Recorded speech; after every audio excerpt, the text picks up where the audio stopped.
Make sure everything's working, nothing's on fire. The typical stuff. Yeah. Alright, it appears that we're coming in fine in terms of...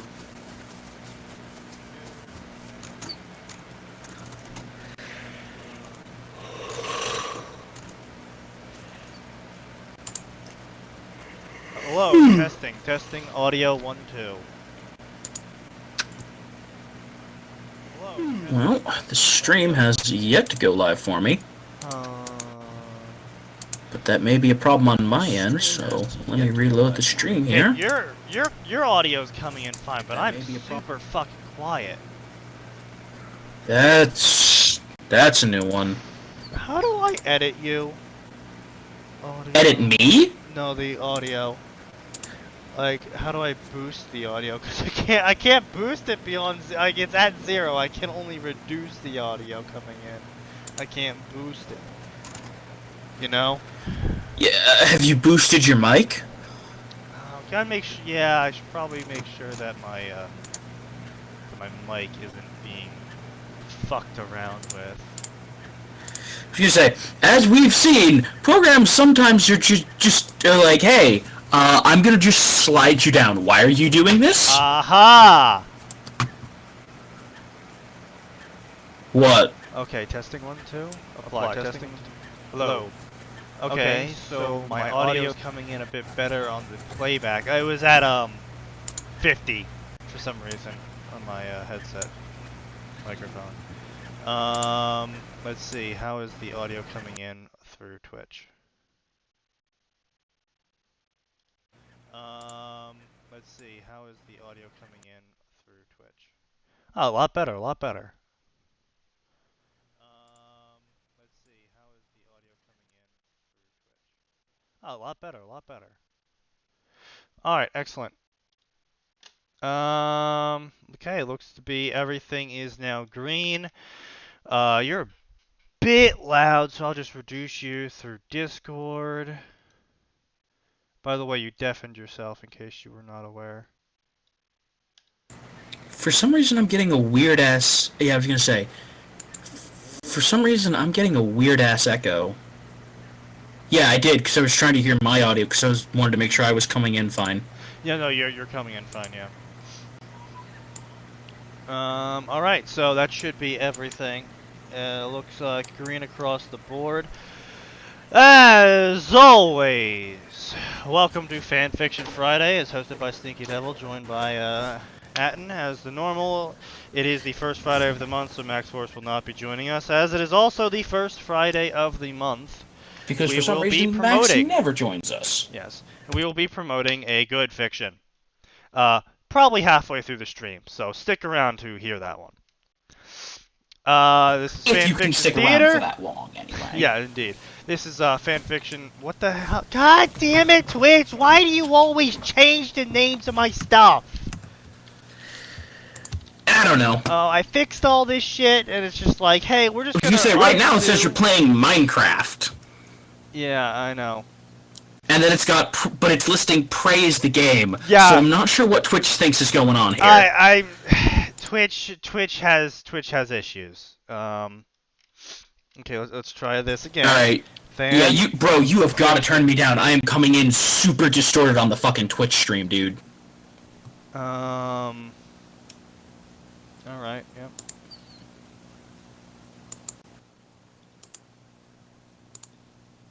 I mean, you can probably try dropping your decibel level by half. Yeah. You don't need to boost anymore because whatever was not working with you is working now. Fucking hell. Fanfiction rock theater 9000. All right, update information. Fucking yeah, that's right. You better save it this time. That should be better. Can you hear me? I mean, yeah. Let me just turn you back up to normal volume levels. All right, try. Alright, let's just make sure that everything's coming in nice. You are super quiet again. God damn it. I said half, not all the way.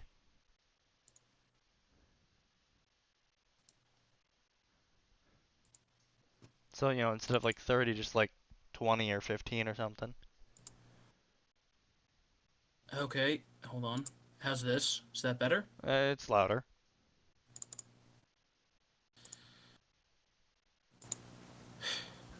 All right, how's that? Like, 'cause Well, I don't want to take it any solid. Yep. higher.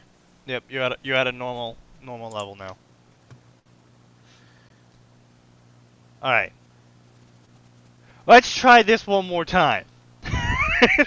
Now that our audio issues are fixed. Hold on, I'm gonna. Okay. Okay, there we go. There we go. I'm hitting listen to the stream. We're coming through clean. I don't sound like I'm speaking to a fucking megaphone. Indeed. We are green. Welcome to Fanfiction Mock Theater 9000. We keep changing the name because we keep trying to figure out what the fuck we're doing here. I thought we were just avoiding copyright strikes. Pretty much. I am SneakyDevil, joined by Atin, as is the first Friday of the month. Max Worst does not join us, and we are also hosting our best fiction of the month. Those two are not related at all. Totally. Just a pure coincidence that the one time Max doesn't show up is the one time we also promote good fiction. He doesn't suffer enough. We want him to suffer more. Yeah, pretty much. So we will be promoting the good fic about halfway through the stream. In the meantime, we will be covering Harry Potter today. If that's not up your alley, then I don't know what to say. It's gonna be a bad time. You're probably not going to enjoy anything you see today, then. Alright, so let's get some live findings. In Glash. Let's get more than 5k words is typically what I use to find the good shit. Oh, we're doing this live today. Yeah, because I was looking at, I just pulled up the Harry Potter selection we have, and it was not. Erotic porridge. Internet, why? Because the internet's a dick.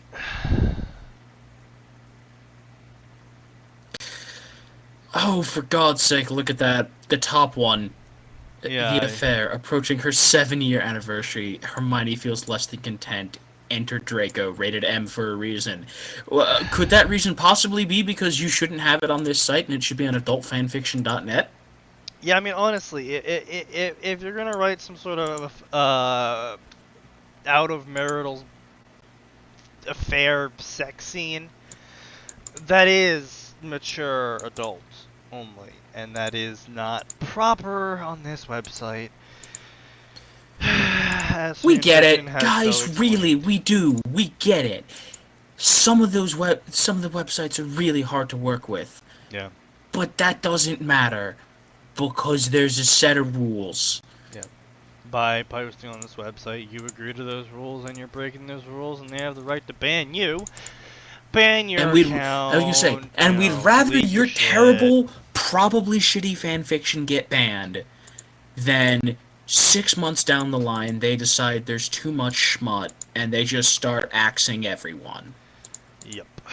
Because that's happened before, and I've lost many good fanfictions to their inquisitions that occur. And again, to be fair, all of those stories were breaking the rules.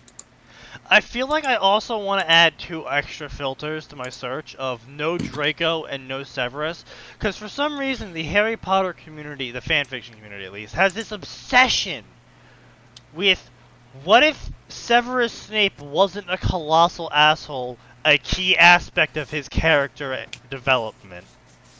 And what if Draco Malfoy was somehow a gay Vila? I was gonna say, well, it's either that or, oh, what was that incredibly creepy one we read? What was it? It was, Snape getting... Oh, yes, boy Harry... Snape rescuing the anally abused 300 times, furried Harry Potter, and they fall in love as a master and servant. Yeah. Because that was a thing that needed to happen. I mean, see, my main problem with this shit is that's a hell of a lot of kinks, and it's incredibly out of character. It's just so insanely out of character. I can't even sit by and be like, yeah, I'll accept this as an AU. It's just like, at this point, it's not even that character anymore. I was gonna say, at this point, this is just your personal kink fic, which... There's a website for that. It's not this one. But, you know, it You're welcome to have whatever kinks you like, as long as they... as long as I don't have to see them. Yeah, I was gonna say, as long as they remain this side of the... As long as they remain legal, and I don't have to see them, have whatever you want. But when we find stuff like that on the website, especially stuff like that... Yeah, especially for stuff precisely like that. We are going to drop every report we can on you. Because there's some stories that bend the rules. There's some stories that break the rules a little. And then there's whatever the hell that is. I mean, like, you know, there's like Noodle Hammer stories, which, yeah, there's porn in them. And yeah, some kinks they're are breaking involved. the rule. However, it's not just kink sex. Shit's actually going on during the sex that has character development and shit. Not just your weird, creepy... Not just like, oh yes, Harry Potter has 323 anal tearings. Yeah, I'm sure he does, with all that intestine he doesn't have anymore. Or whatever it is you creeps Harry wanted Potter anyway. times... We're done here. Like, the problem with going into the Harry Potter section to find bad fiction is there's plenty of bad fiction, but all of it's just like... All of it's the kind of... It's all kink shit, so all I can sit here and do is say, yeah, it's fucking kink, why is it on here? It's obviously written poorly, it's got bad grammar. Oh, what else is to fucking say here? Obviously, it's incredibly AU, because it's got shit tons of kinks in here. Yeah, well, like, that's the problem with most of the... Like, originally, we could start out and Okay, I've found it! I have found it! Oh, boy.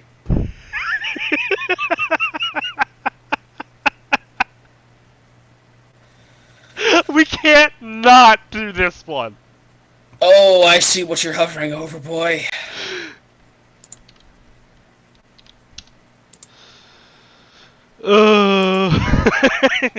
Ricky doesn't like my post.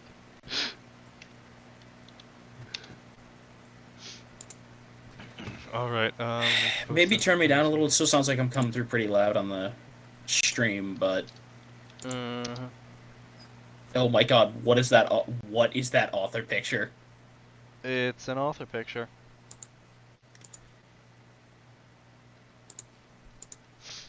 That is the smuggest of smug bastards. That is such a smug face. It can't even be photoshopped any smugger. That's how you know it's a really smug face. Alright, well, this seems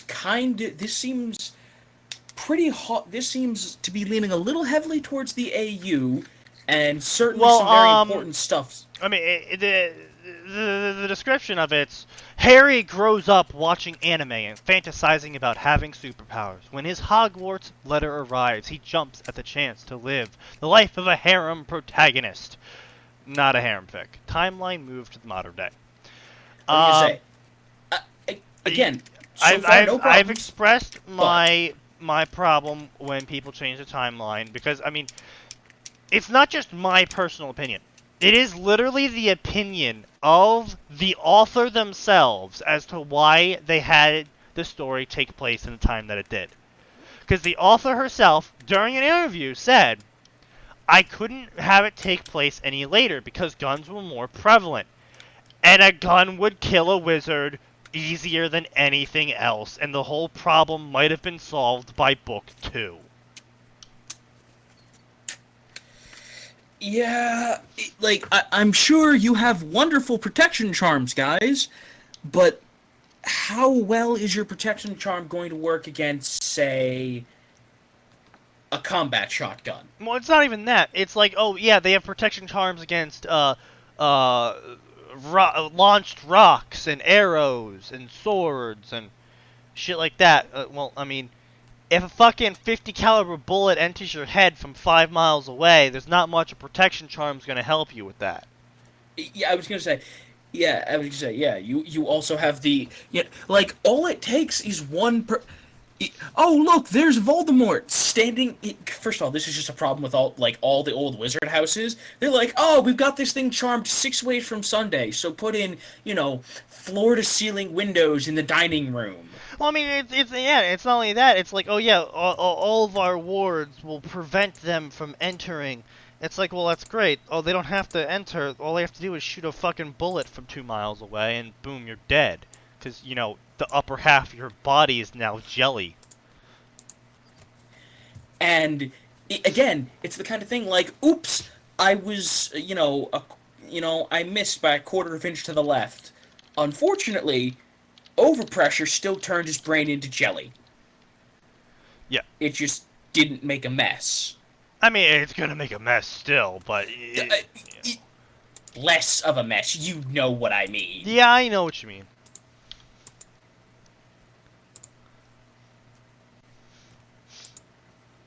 I know what you mean.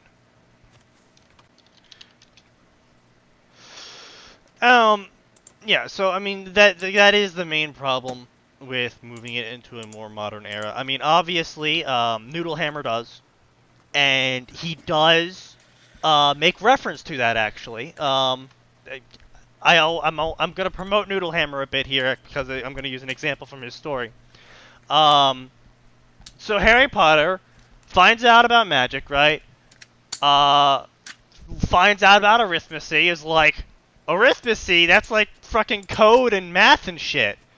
I'm just gonna go on these math forums and post all these equations after changing a couple things to make sure, it still looks fine to a math person. And have them do the shit for me. And eventually he gets a message from someone else going, don't be posting this shit on here, dude. I know arithmancy when I see it. That's gonna break the statute of secrecy. Right. And, and he does make mention of guns and their effectiveness and, the wizards and the response to guns being more prevalent. And, he does make mention of all this shit. He also makes mention of the fact that the wizards still do not think they're a threat. So some of them don't prevent against guns and shit. Yeah. And grenades. He does a good job of, while moving it forward in time, still making sure that all those little things as to why it shouldn't have been moved forward in time are. But obviously, there's the plot holes still there of, the whole... Dumbledore's fucking way older than he, is still the same age, but everything took place still back then. So there is the time gap that still goes on in his story, but there's not much you can do about that. Because so much is tied up. So much of Harry Potter... That's the other reason why you really can't move Harry Potter forward in time. Or backwards in time. Because so much hinges on a specific point in time. It'd be like a fantasy story that took place during the American Civil War, but someone decided to move it forward, 200 years.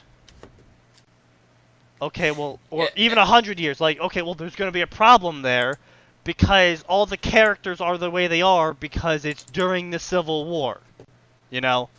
Everyone's treated the way they are because it's during the era of the Civil War.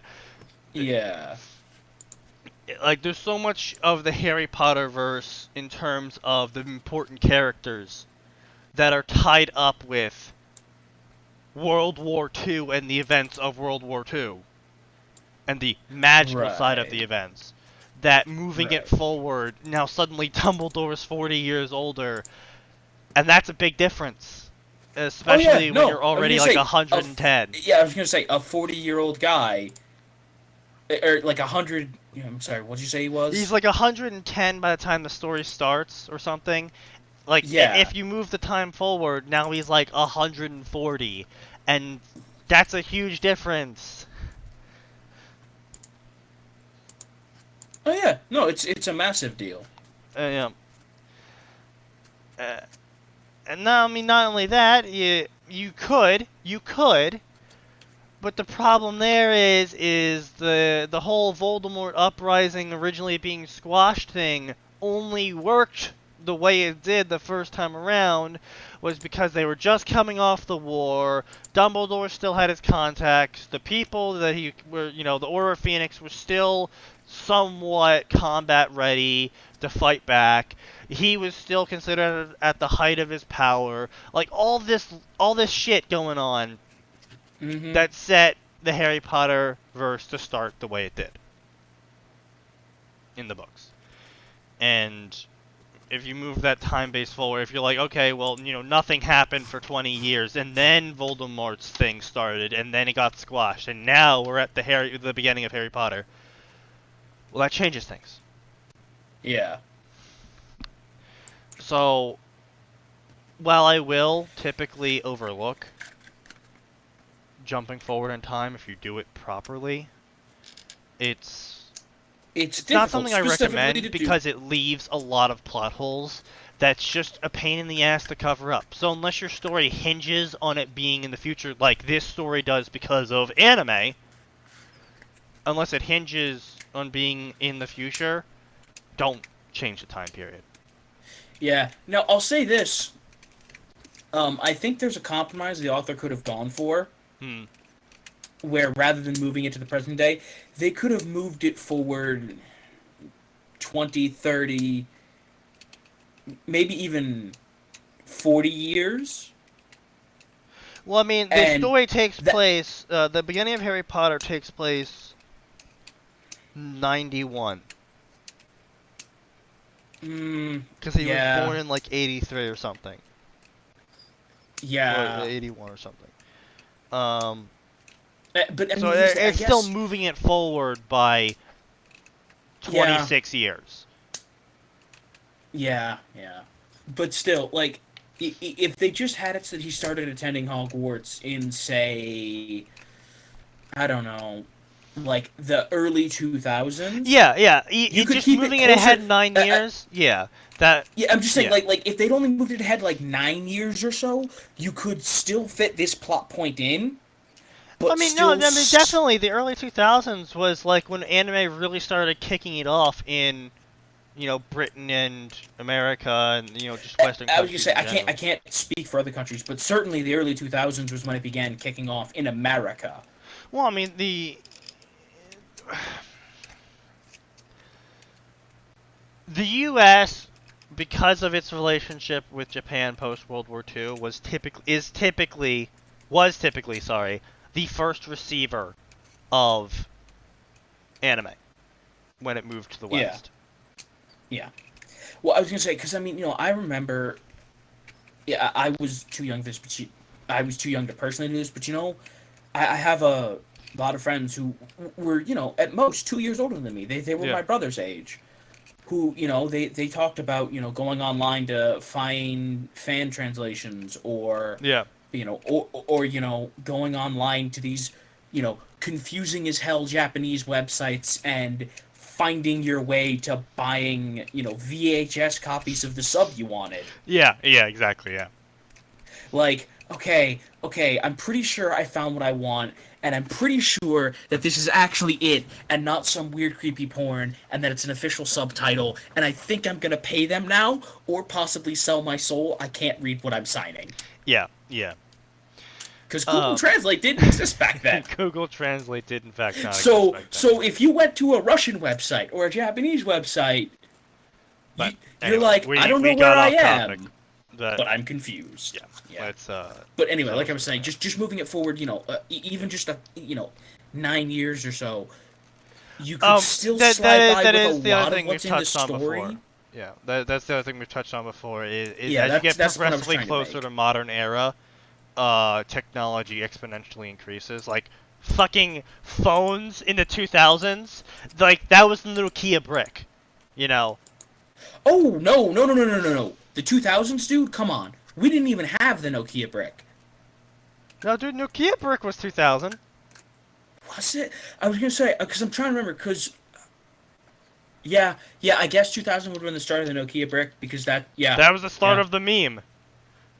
Because I was thinking, because I remember, I was super young, but one of my earlier memories was I was in the car, and my mom was speaking on a cell phone, and this was real bad. This was still really early on in cell phone technology, so a cell phone was basically just a cordless house phone that you took in your car. I mean, yeah, no, the handheld mobile phone, that was in 73. Um, 2 GSMs, second generation, that was the 90s. Yeah. 97. Say, but you remember what I'm talking about, Oh yeah, right? no, I Like know exactly what you're talking about. Yeah. Yeah, no. First smartphone, mobile phone, pager, fax machine, and PDA all rolled into one. That was 91. Sorry, that was 93. Yeah. You say 91 seems a bit early, but Mobile broadband, would be 2000. So yeah. yeah, it would. Anyway, my point being, you could move it forward a couple of years. It would still present you with some plot holes, but things like the hyper prevalence of guns would still be it would still be very much on the low side Well, for the I mean, prevalence Britain of had less of a guns. problem with that. I was gonna say that's the thing, specifically because it's if it was say America, not so much, but Well, I mean, Britain banned its guns, but yeah, I know, but like yeah. that's what I'm saying. Like you wouldn't really have a problem with it in Britain. Yeah, And no, people yeah. didn't start going really crazy in America until after September 11th. Sorta. But yeah, no, I get your point. It's just here's the thing. The how shall I say this? Oh wow. 9/11 marked a what? Fucking Humble bundle was just like, hey, buy our monthly bundle, get Dark Souls 2 for $12. I was like, you couldn't pay me $12 to get Dark Souls 2. Yeah. Anyway, but the Yeah, September no, 11th yeah. marked a It marked a shift change, in yeah. in thinking pretty much across the globe. Yeah. Anyway, we are wicked off topic now, Yeah. so let's get back into the story. Yeah. Well, let's actually start the story. Witness the might of the Eternal Warlock! Harry Oh, I didn't know proclaimed. Harry was playing Dota. Harry proclaimed to the front lawn of number 4 Privet Drive. Harry, could you come help me in the kitchen? Aunt Petunia called through the open window. He struck the ground with the butt of his staff. You ask this of me, who possesses the ultimate power? Yeah, put that power to good use and shell these peas. Make sure to wash your hands first. Listen, I already like this Aunt Petunia way more. I know, right? Yes, Aunt Petunia. Beautiful sass. Beautifully. I was gonna say, whoever did this, they know exactly how to Probably write on the a mother receiving figure. end. Yeah. Probably on the receiving end of that. Yeah. Sighing, he hid the well-polished stick behind the flower pots and trapezed inside. Over the years, his guardians had become grudgingly tolerant of him and Dudley playing samurai or superheroes or whatever other cool stuff they saw on the telly. But Petunia liked tidiness in her garden, and he didn't want to lose his Staff of Doom. After all, he spent a week drawing mystical runes on it using a felt-tip pen nicked from Dudley. Really, a felt tip pen? That's not gonna stick on a piece of wood, you idiot. Dude, permanent marker? Fuck yeah, it will. Ugh, I mean, if he debarked it first, it will. Yeah, okay. If he debarked it. Which I assume, since it's a staff and it's not, you know, fucking cutting him up, he did. Okay, hold on. I had plenty of stick staves as a child that I didn't debark and they didn't cut my hands up. Okay, well, we clearly had significantly different trees. I was gonna say, what kind of mutant hell trees did y'all have in Jersey? Mutant hell trees? Like, we had oak and willow and pines in Chicago. I mean, we had oak, willow, and pine trees. I mean, fucking, we're called the Pine Barrens. But, you know. Then your hand shouldn't have been messed up every time you grabbed a stick. Yeah, you just get covered in shit and filled with splinters and... Nah, no, that Probably didn't happen. scrape up your Because our hand, trees weren't evil and possessed by the spirit of Jersey, I guess. I guess. Everything's deadlier in Jersey. Unless you... What happens if we took Jersey and put it in Australia? See, that's always been my theory, is that New Jersey just, like, broke off of Australia at some point. And ended up in the middle of the continental United States? It happens. No, it doesn't! Sure it does. What geography class did you take? A New Jersey one? Come on, you walked right into that. Go back to not being able to afford a textbook. The reason for Vernon's and Petunia's aversion towards all things fantastic eluded him. Why, the first time he and Dudley had raced down the stairs pretending to shoot key blasts at each other, Harry's aunt went white as a sheet and his uncle nearly had a conniption. The boys were grudgingly forced to endure a stern talking to. There's no grudging in there, boy. Oh.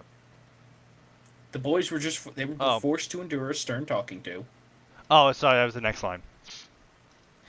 With Petunia asking her Duddykins whether Harry had done anything weird, before the adults grudgingly allowed the play acting to continue after a careful explanation that none of the nonsense was real, that is. Oh, Lord, we all got that as a child. We all got that as a child. This author's making me feel old.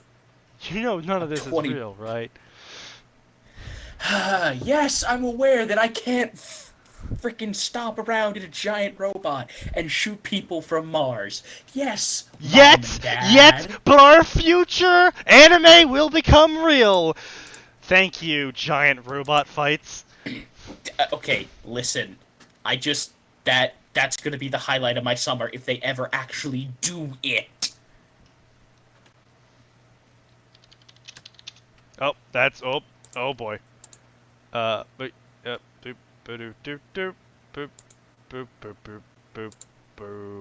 okay. What? I was What are you typing, doing? although it's not fan fiction. Well, that unfortunately mean, this is fan fiction. I mean, we might cover it. Here.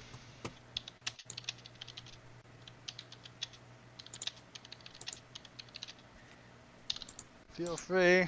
Wow, I'm just gonna misspell everything. I mean, that's why you have a program, right? Because you're too stupid to spell properly. Too dyslexic to spell properly. Oh, please. Dyslexia never held you back before.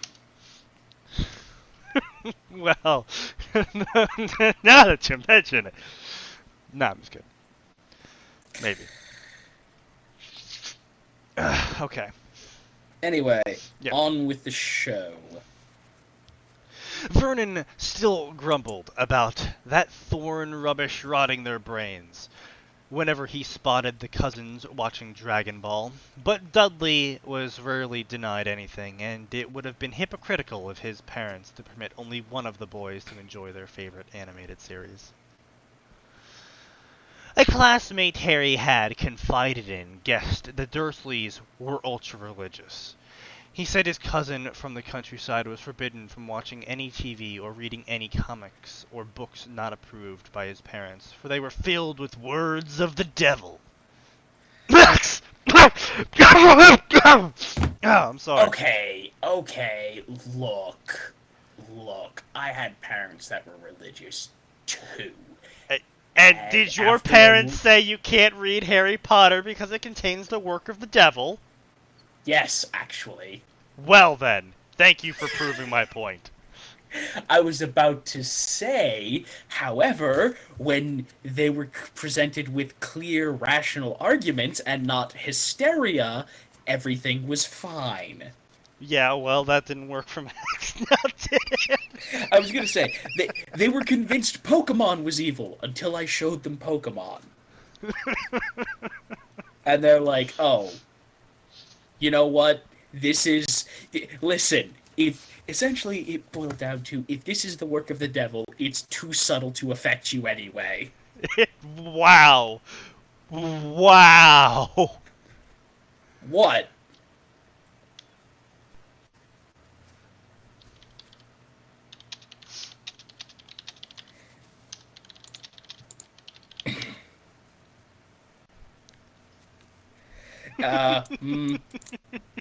Unfortunately, the only thing you're gonna get here are it's fat man tits. I don't think you want the tits you think you want. I'm not Anyway. even sure where you got the impression there were any tits worth seeing on this show. I mean, we can always get Crowbar in. No, we are not exploiting a high school student. Why not? Everyone else does. Harry just nodded in sympathy back then, thinking that his own situation was different. The Dursleys and their little Potter did go to church every now and then, but God never came up in a day-to-day conversation in their household. Most 9-year-olds wouldn't have dwelled on this mystery for long, but he figured that his guardians, perfectly normal people that they were, wouldn't be acting this odd without a reason. Furthermore, Harry himself vaguely recalled a couple of incidents from his early childhood, when unexplainable stuff occurred around him. That being said, he couldn't make anything weird happen, no matter what occult invocations he spoke while brandishing his staff, nor however long he powered up while pretending to be a Saiyan. So perhaps it had just been his imagination. Either way, Harry knew better than to ask his family for clarification. At least he could play whatever he wanted these days, with Aunt Petunia adopting a weary resignation towards his antics. Harry was still careful not to go too wild within eyeshot of his uncle, who could be downright scary when angered. Oh, proper use of a semicolon. He usually retreated to I was going to say, listen, no matter what happens here, Sneaky, I think we found a candidate for Tuesday.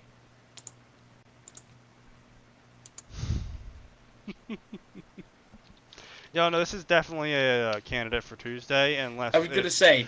I mean, we are only 2 line breaks into this, so it's entirely possible that it goes the way of that one story we were reading, and just... Which one? There's a lot. The Sal Gamer crossover, where it just shit itself. I was going to say, has a good start. Yeah. Crapped itself had a great start, and then proceeded to wreck the entire lane.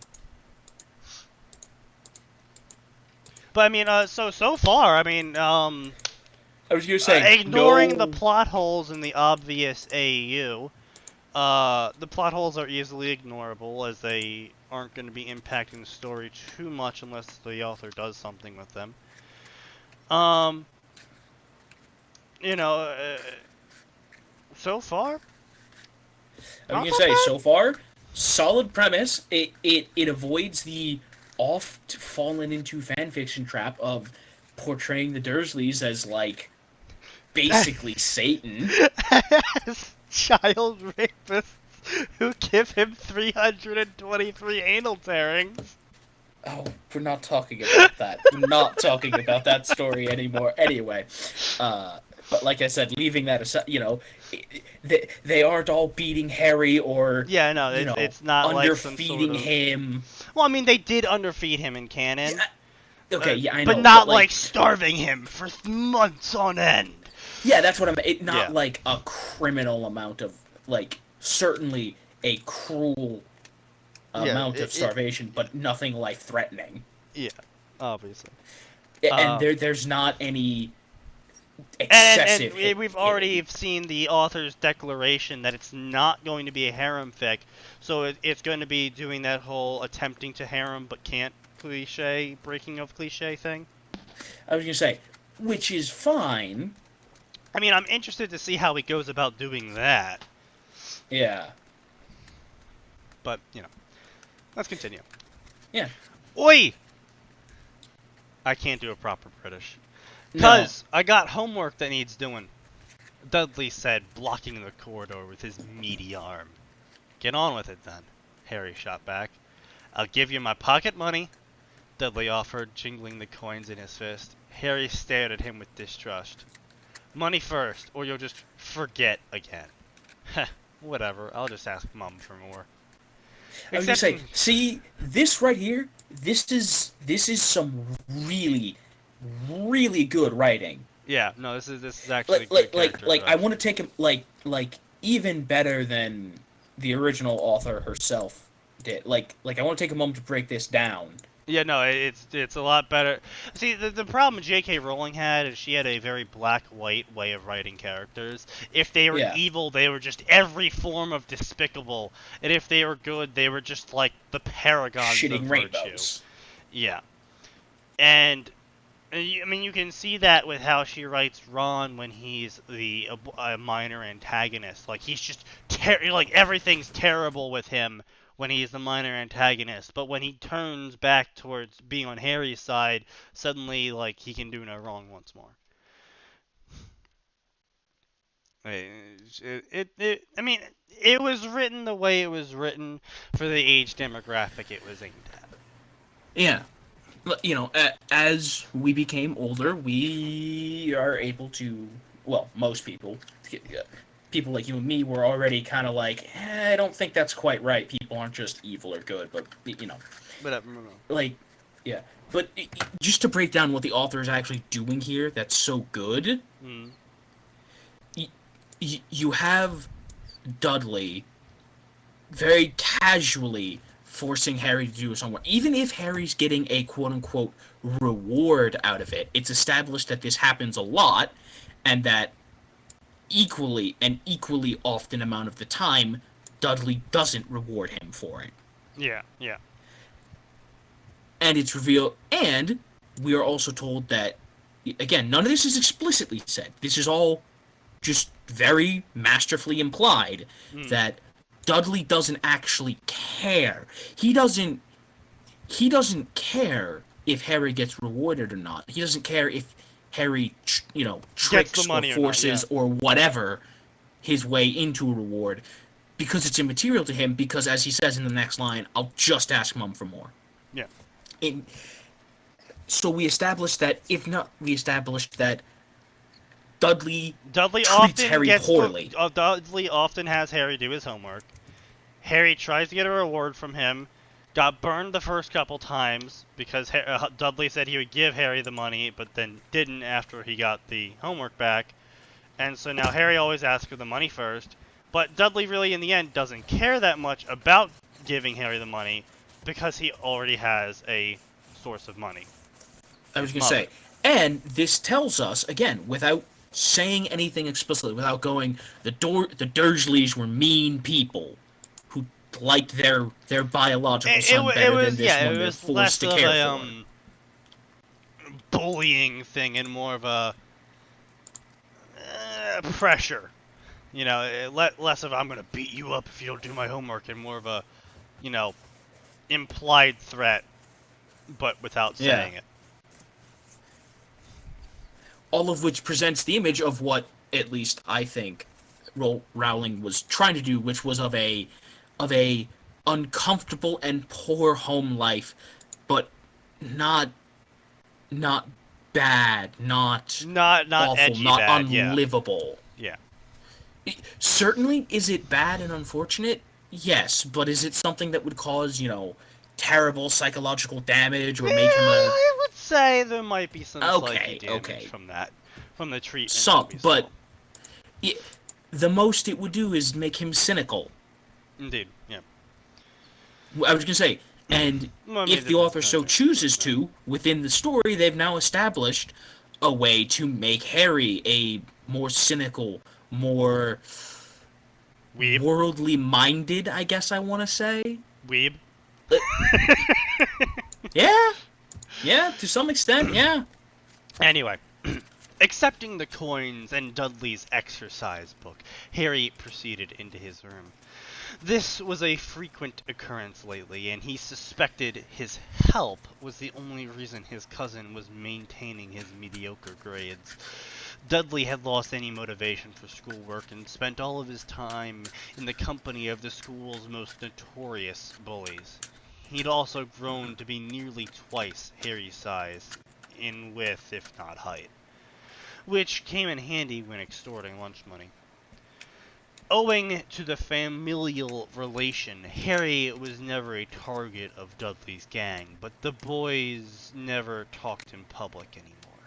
Harry was told he was too lame to hang with the cool kids, and his cousin denounced ever having any interest in stupid Chinese cartoons. That stuff was for specky geeks, after all. As a result of them drifting apart, the last 2 years of primary school weren't very pleasant. Harry never made many friends, and without Dudley's imposing presence to deter them, his rowdier classmates were free to deride him for being too skinny, wearing dorky glasses, or loudly discussing an ongoing show during recess with a rare fellow soul. Perhaps he'd have renounced his favorite pastime, were it not for the anime club at the local library. Oh, clubs at the local library. You're making me feel ancient, author. I know, right? After pestering his aunt into allowing him to join. Clearly this is not modern era. Clearly this is our era.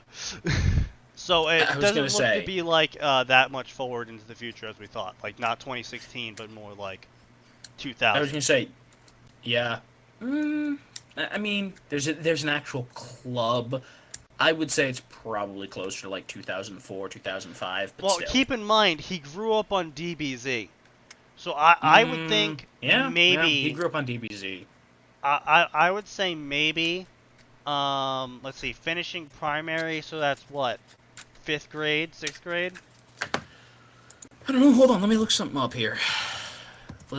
Let's look up DBZ. When was it originally aired? Well, I mean, it was aired wicked long ago, but like I said, it only started becoming popular in the US to our age group at a certain time.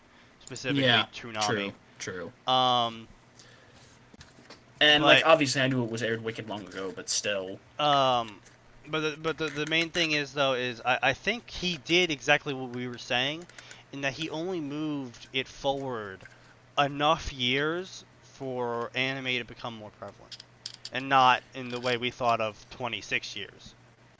Yeah. So that does cover up quite a few of the plot holes we had thought would occur. Yeah. Anyway, after pestering his aunt into allowing him to join, he never missed a meeting. The group would watch various series and movies, and squabble about whether subs or dubs were superior until they were blue in the face. While the senior members treated him like a little kid, he could feel an undercurrent of camaraderie through their shared hobby. For Harry, it was the best time of the week.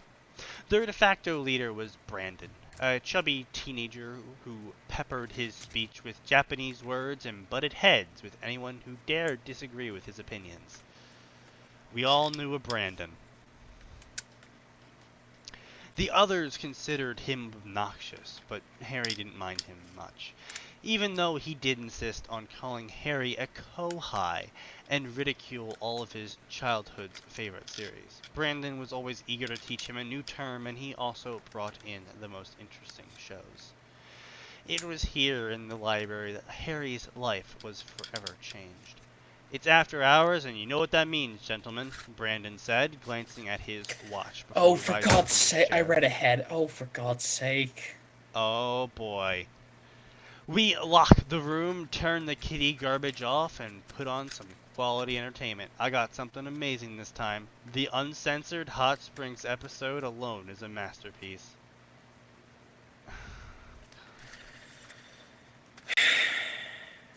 This is when anyone who had any self-respect left the room. Yeah, pretty much. You guys are so gross, a female voice said from the back. I'm out of here. There were sounds of chairs being dragged as a majority of the club filtered out of the room. Brandon turned the key and headed for the computer, peering at the handful of boys who stayed. His eyes lingered on Harry. Maybe you should go home for tonight. This stuff's not for kids. But I want to watch. Please, senpai.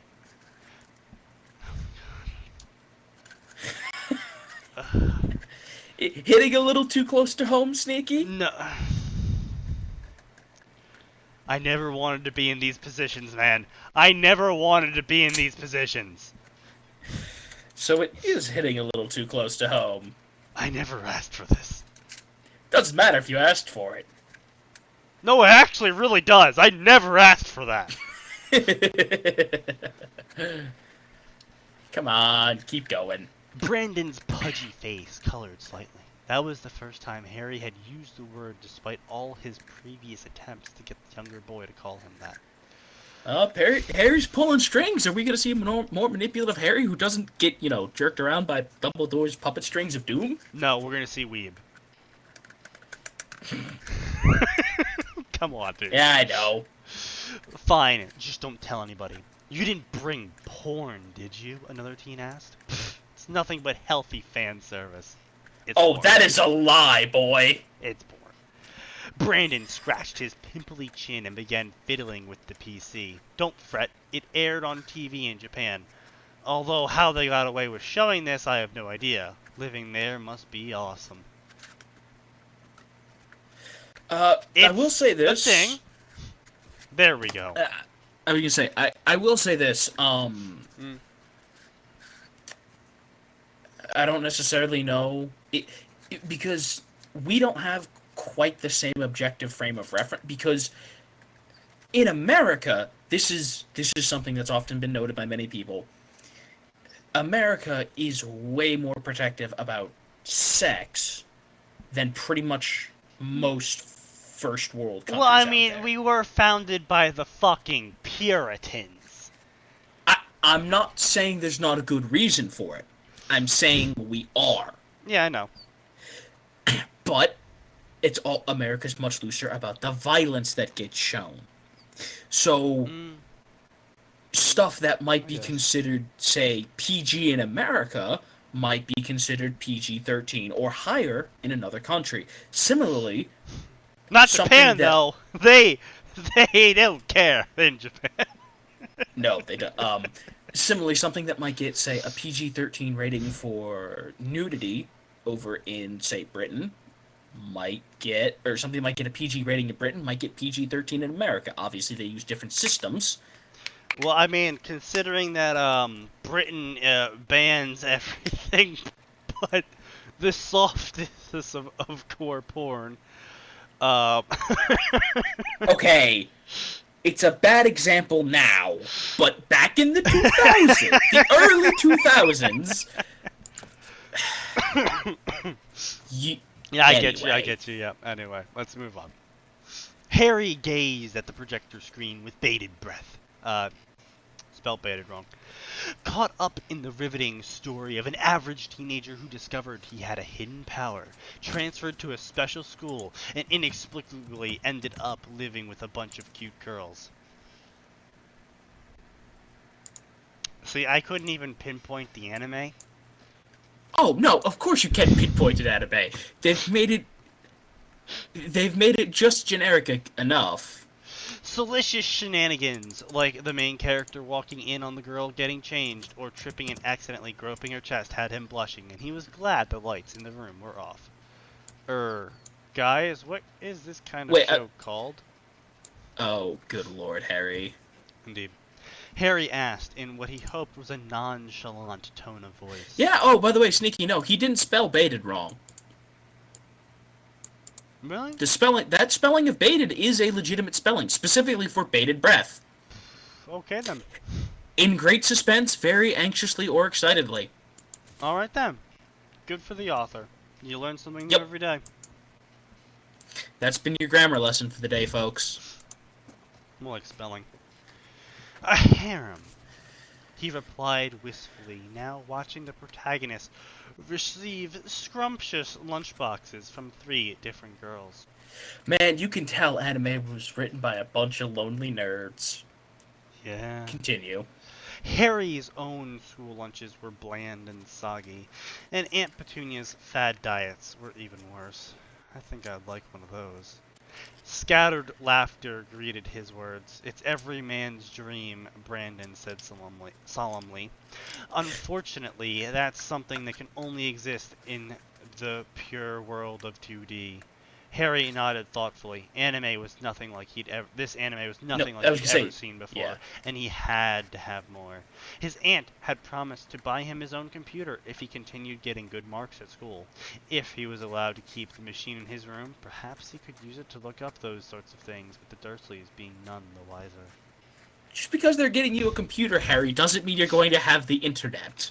Oh boy. What was... Yeah, what was it? Chobits in what, 2013? One of the first 2013?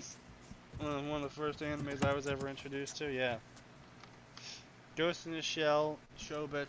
Well, I mean, Chobits was the 2000s, man. Oh, I know. I'm talking about when no, it was 2007. No. No, it was earlier. 2002, boy. No, I'm talking about when I discovered it. Oh, when you first saw it. Yes. Let's see. No, I stopped going to that thing. There was 2 years before that one. 2005.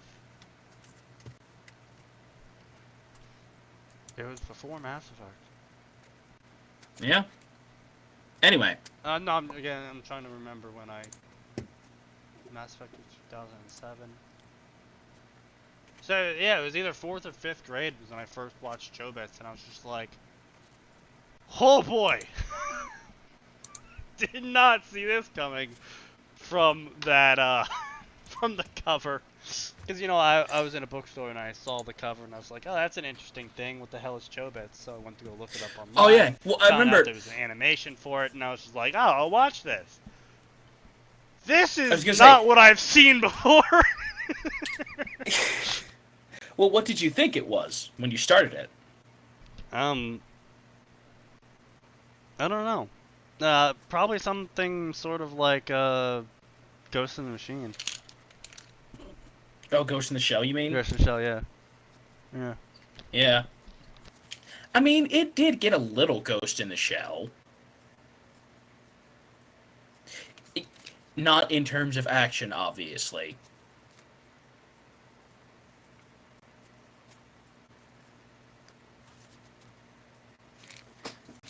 You there, boy? Yeah, sorry, I was blowing my nose. Figured you didn't want to listen to that. Ah, yes, indeed. I was just... You went silent, and I was like, oh, he's gone. We've lost him. I'm all Stream's dead. Everything's dead. Everybody's dead. Anyway. Everyone's dead. Moving on. Scattered laughter greeted his words. It's every man's dream. Oh, wait. Harry nodded thoughtfully. Yep, okay.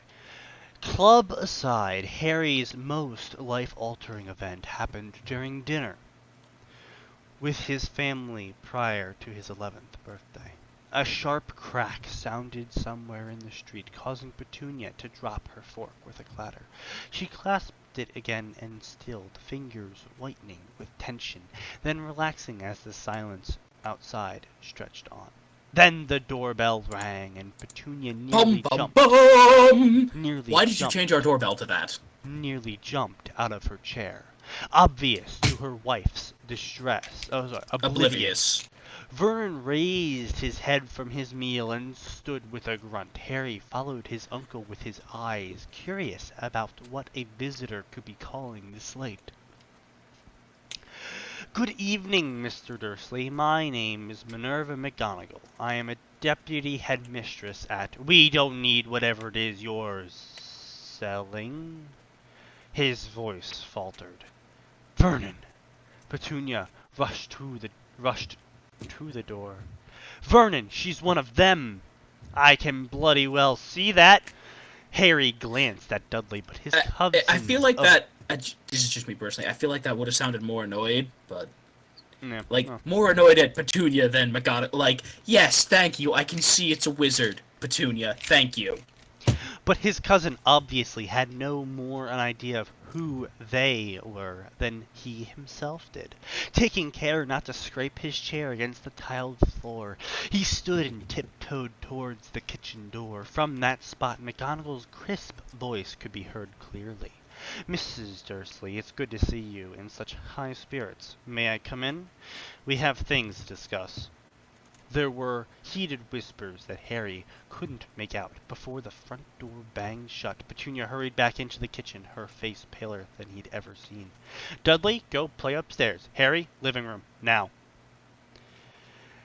It was a testament to how severe she looked that even his cousin obeyed without talking back. Harry gulped and followed her to the living room, where he was greeted by an unusual sight. Minerva McGonagall turned out to be an elderly woman, a lady, he corrected himself, who wore a long black coat over a dress straight out of a historical drama. Sitting on the couch with her back ramrod straight, she held what appeared to be a pointy hat in her lap. Uncle Vernon occupied the armchair on the opposite side of the on the opposite side of the coffee table, his mustache quivering as he scowled in the guest's general direction. Harry lingered at the threshold until his aunt ushered him in and sat him down on the second armchair. Petunia herself remained standing, as though hinting the unexpected visitor not to overstay her welcome. The lady smiled at him gently. Just a point, because at some point we do have to... No, I know. We have to find some problems with this. Yeah, you know. Otherwise, this isn't fan fiction. Insulting it. Yeah. I mean, you know what I mean. I mean, it's not us insulting a fan fiction if we don't. And so, unfortunately, we are reduced to nitpicking. As though hinting the unexpected visitor not to overstay her welcome, that's just worded a little bit oddly. Yeah, no, I see what you mean. More like making her displeasure clear or something. Could have been better. Yeah, or as though hinting the unexpected guest should not overstay her welcome. Yeah, something like that, yeah. Yeah, like I said, we're nitpicking because we kind of have to. It's our job now. Mm-hmm. The lady smiled at him gently. "Good evening, Mr. Potter. My name is Minerva McGonagall, and I am a professor at Hogwarts. Do you know what that is?" Harry clutched the armrests, uneasy at the attention. "No, ma'am." "It's a good thing I decided to come in person, then." McGonagall continued with a slight frown. "Hogwarts is Europe's premier school of witchcraft and wizardry. You have a place there, just like your parents did before you." Harry choked back his laughter at the ridiculous statement when he saw the pained expression on his aunt's face. He glanced at the hat the self-proclaimed professor was holding. "Are you saying I'm supposed to be a witcher?" He imagined himself swinging a silver sword and slaying monsters. Oh, good. Oh, get the hell out of here. The Witcher wouldn't have shown up that early. So no, yeah, it does look like he did move it, in fact, to 20... No, Witcher was pretty old, dude. No. Okay, no, I get that. I get that. But the books... Okay, hold on. I gotta look this up. The original Witcher video game was 2007. No. The original game was 2007. Yeah. The first books were published in 92. Yeah. But I'm trying to figure out, when did it first get English adaptations? Because remember... Yeah, no, it didn't get an English edition until 2005. Or 2015. Okay, the first short story collection didn't get an English edition until 2007. That's the earliest a Witcher book was published. So, English edition, 2008, yeah. No, 2007. Because not the Last according Wish. to the Wikipedia. Last Wish, okay. Yeah, The Last Wish, which is, as far as I can see, the first book that got an adaptation. So 2007, same time as the game.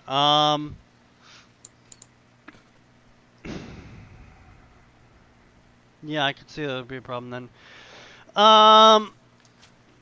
So yeah, no, I definitely see. Either he's a bit more forward than we thought. Um. And Yeah. I mean, then again, the ending of primary school. Secondary is typically is high school, so that'd be 8th grade. Yeah. Um, 8th grade, 2008. No, no, I mean no, no. The Witcher would have just come out in Britain and England and U.S. in his 11th birthday. Oh wait, 11th birthday. Yeah, 11th birthday. So, Mm, possible, mm. maybe. Well, I mean, Is it if it's possible? his 11th birthday, that means scale it back to time. He was born in 98 instead of 81. Yeah. That's that's a 19-year difference. There's 17-year difference. Yeah. Yeah. Uh, it's a significant amount of time. All right. Well, let's keep going. Yeah.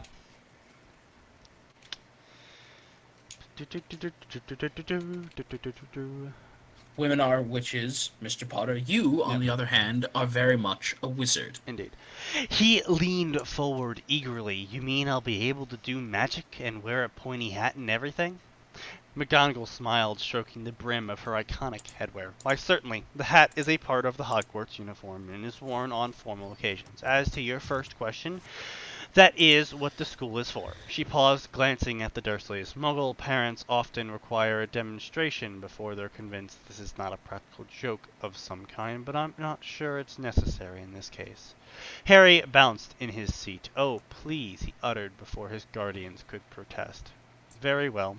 McGonagall produced a thin stick, an actual wand. Harry thought with a thrill, and gave it an intricate twirl, pointing at the coffee table. The wooden construction shuddered and collapsed into itself, turning into a colorful garden gnome. Whoa. Harry gaped at the statue, hardly believing his eyes. The woman was a real witch. She did magic. And if she was to be believed, he could learn it too. He lifted his head about to pelt the professor with a million questions, but they stuck in his throat when he saw the state of his family. Vernon was crossing himself. He never did that, while Petunia whimpered, covering her mouth with trembling hands. Noticing their alarm, McGonagall sighed and raised her wand again. There's no need for the dramatics, she said, disdain coloring her voice. An almost careless wave of her stick returned the coffee table to its original state. It was a simple transfiguration. You must have heard it from your sister, Petunia. Seen it? My sister, Harry's aunt interrupted, finally finding her voice. My sister whom you took away from us and got killed. Sobbing, she drew closer to Vernon, who squeezed her in a one-armed hug. I thought my parents died in a car crash, Harry said in a betrayed voice. Magic didn't seem so neat all of a sudden. Hogwash! Gotta say, this is a lot that the author's changing. Not necessarily good or bad. I'm just saying there's a lot the author's changing. A lot of the background stuff, yeah. But again, And not only that, they're I'm enjoying the some. plot of the story. Oh, I am. I'm just saying they've Yeah. also made some pretty significant changes to the Dursleys. Well, I mean, no. I think the personality changes to the Dursleys fall in line with the time period they're in. Fair enough. Although I do think it's interesting that they opted straight for sending McGonagall there, but that's just. Well, A I mean, small... that was originally what was supposed to happen. Yeah, I know. Yeah. Hogwash. James and Lily Potter were murdered by a dark wizard, one whose name we dare not speak to this day. He was the one that gave you that scar. Harry's hand shot up to touch his forehead, vanishing in his attempt on your life. Your story is famous in our world, Mr. Potter. Yeah, the more the author goes with this idea, I can easily see how Harry might think he's an anime star and should have a harem. Yeah. Enough, Petunia demanded. He's just a child. You would deny him his heritage, the knowledge about the fate of his own parents? The witch's voice became agitated for the first time that evening. If it protects him, yes. Petunia raised her chin. I'm not going to let you take my nephew away like you did to his mother. Petunia pursed her lips at the accusation, but her next words were conciliatory. No one is going to force Mr. Potter to attend, of course. He can decide whether he wants to or not himself. I merely wish to make sure he is aware of his options. Petunia sniffed. Do you expect me to trust you people to keep him safe? Harry, why don't you go to your room? Uncle Vernon injected, patting his wife's hand gently. We have a lot to discuss with the professor here. Harry was reluctant to leave when it felt very like his very future was being decided, but Vernon's tone brooked no arguments.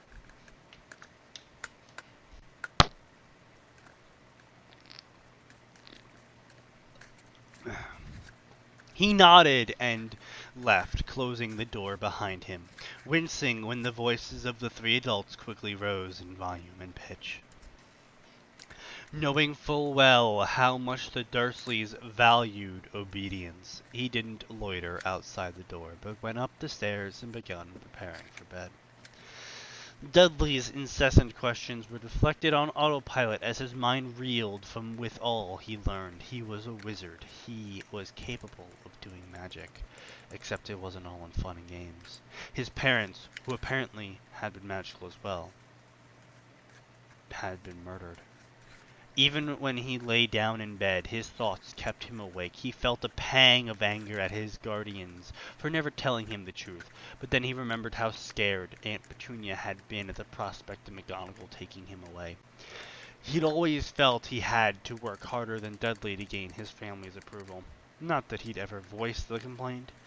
Thus, his aunt acting so protective of him made him happy. Yet it was also worrying, for it meant the magical world was truly dangerous.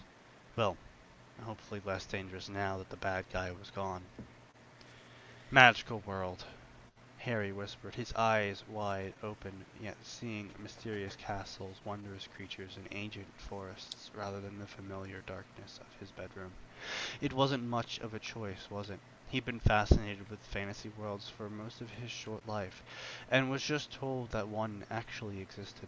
There was simply no way he'd let this chance slip by. And if there were evil wizards lurking about, it was only smart to learn as much magic as possible so he could defend himself. Emboldened by his decision, Harry got up, stepped into his slippers, and sneaked downstairs. He followed the sound of hushed conversation to the Why dimly would lit you put kitchen. on slippers, you idiot? That's just gonna get you heard sooner. No, not if they were like, cloth slippers. If they're all cloth, then no, but still. I don't know how Britain does slippers, so. Indeed. Anyway. Dimly lit kitchen, where he found Vernon and Petunia talking over a cup of tea. Harry shifted his feet, making a small noise, causing his aunt to look up sharply. Her expression softened when she saw the boy, and she beckoned him closer, ruffling his messy black hair.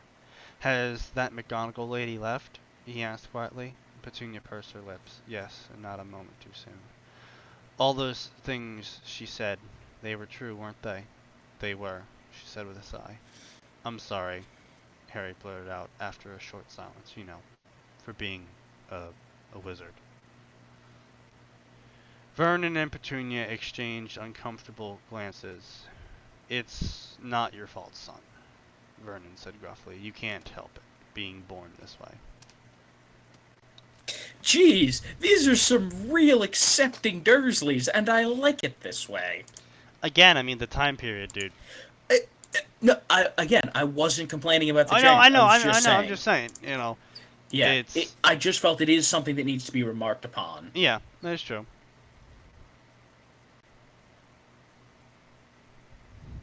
Anyway.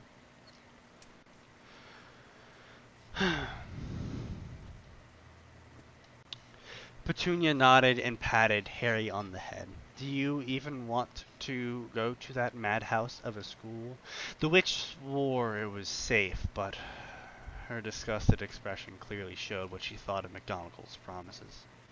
Harry nodded guardedly. I do. The Dursleys exchanged another long look, then Harry's uncle reached into his pocket. He withdrew a gun and shot Harry in the head. Story's over. Nice try. He withdrew a thick yellow I was gonna say, I've been with you long enough that I know, what you if do a good job of inserting stuff super casually, but the problem is, you're never subtle about it. You always take it to the extreme. Like, if you were what more if subtle about one it... day I'm reading a story and that's actually how it works? Listen, if that's actually how it works, I'll just be like, alright, that's it. We're done. Abandoned thread. Abandoned thread indeed. Yellow envelope and slid it across the table. Then I guess we'll have to make arrangements for your shopping trip.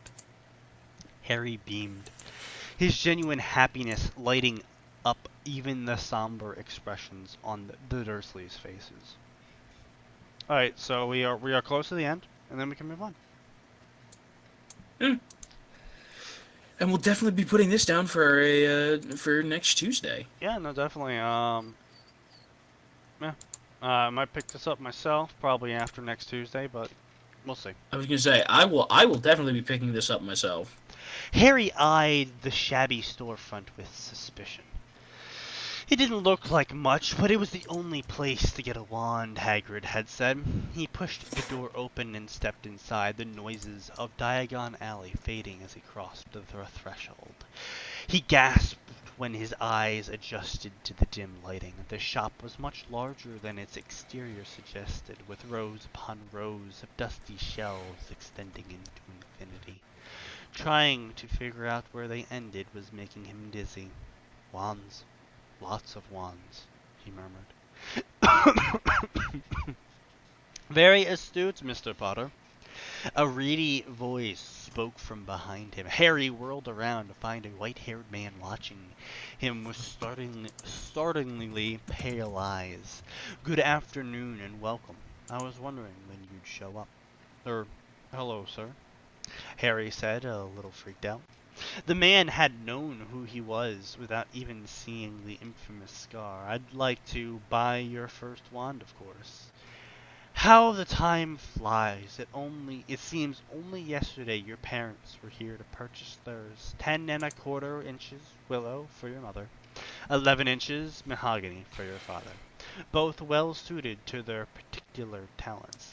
Then again, no one leaves this place without a perfectly matched wand.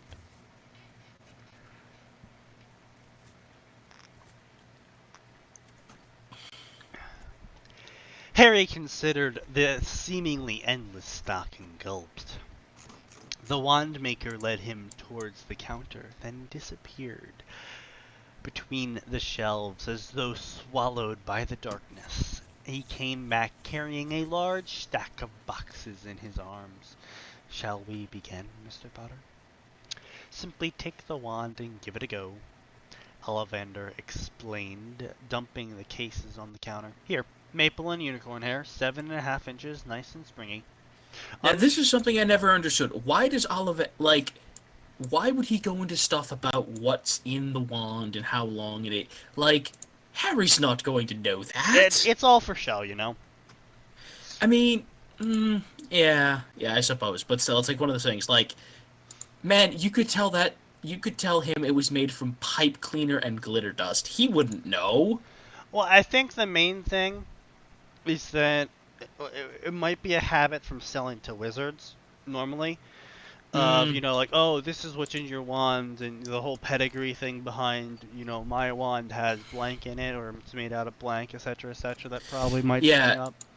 It's been a really long time since I tried that. Did they ever explain what the difference is? Like, what, like...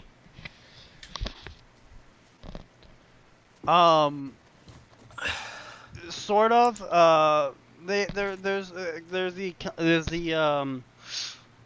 occasion, shit like, oh, you know, this is better for transfiguration, or this ward's more, you know, prone towards, you know, defending people, and this one's for loyalty and shit like that. I see.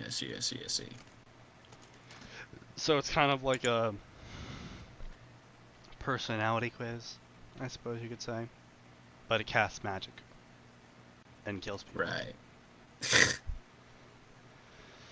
Unsure what to expect, Harry picked the wand up and waved it around.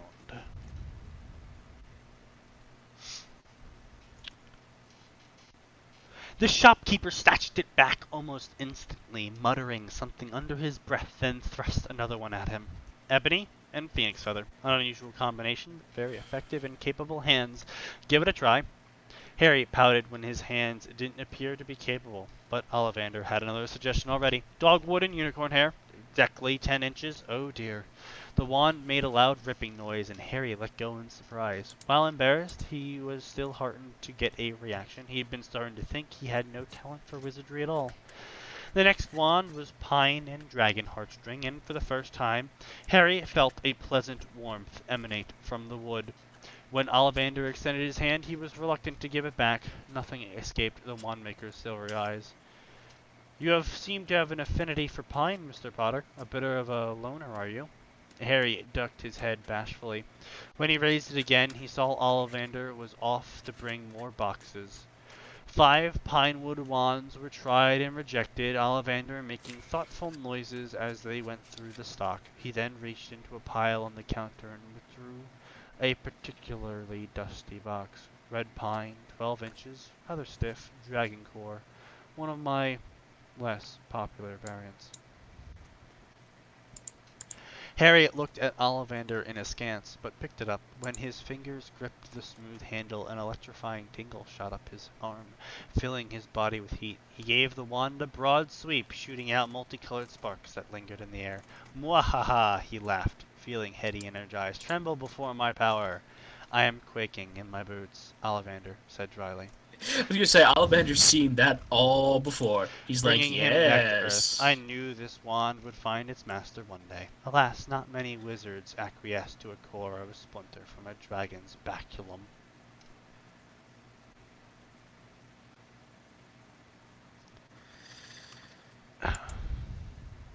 He's got a dragon dick in his hands. Yeah. Baculum, sir, also known as the penile bone. Ollivander said, I don't have a diagram on hand, but the name should be self-explanatory. No, he absolutely should have had a diagram on hand. He should have had the diagram just ready, just pull it down from the wall at the side. Whoosh! Harry scanned the wandmaker's face for signs of mockery, but he appeared perfectly serious. A dragon's penile bone, yes. Harry chuckled nervously. Mr. Ollivander, surely you're just making fun of a clueless, muggle-raised wizard like myself. He slowly lowered the wand to the counter, already unwilling to part with it. The man drew himself up. Mr. Potter, I treat my craft with the respect it deserves. The baculum is a dragon's most magical part, along with its heart. The only reason I don't use it anymore is that customers oftentimes refuse to buy wands with these cores. I wonder why, Harry muttered. Yes, I'm going to wave my dragon dick at you. So, I was gonna say, someone's had a little too much fun reading Tumblr posts, I think. Nevertheless, these tend to have much the same characteristics as heartstring cores, which is to say they are powerful and temperamental. Paired with pine, they make most adaptive and quick-learning wands. Harry looked at the wand longingly, then at its maker, who was gazing at him with affront. He sighed. All right, I'll take it, but you have to keep this a secret. No telling anyone. Not even my kids, if I ever have any. Good on you, Harry. That's thinking ahead. You tell no one about this. No one's allowed to know about this. Oh, I'll use it. Tell anyone and I'll deny it.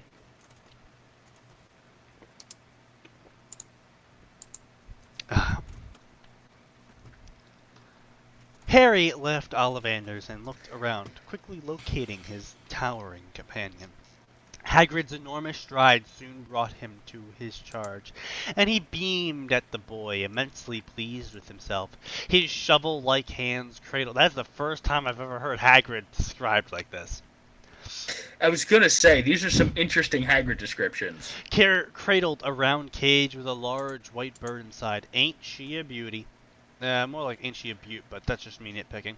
The half-giant proffered the cage, making the bird flutter its wings to regain balance. My present to you, Harry. Happy birthday. The creature stared at Harry, unblinking with its yellow eyes. He shuddered. Look, Hagrid, I appreciate the gesture. He's just Hagrid. I told you that already, didn't I?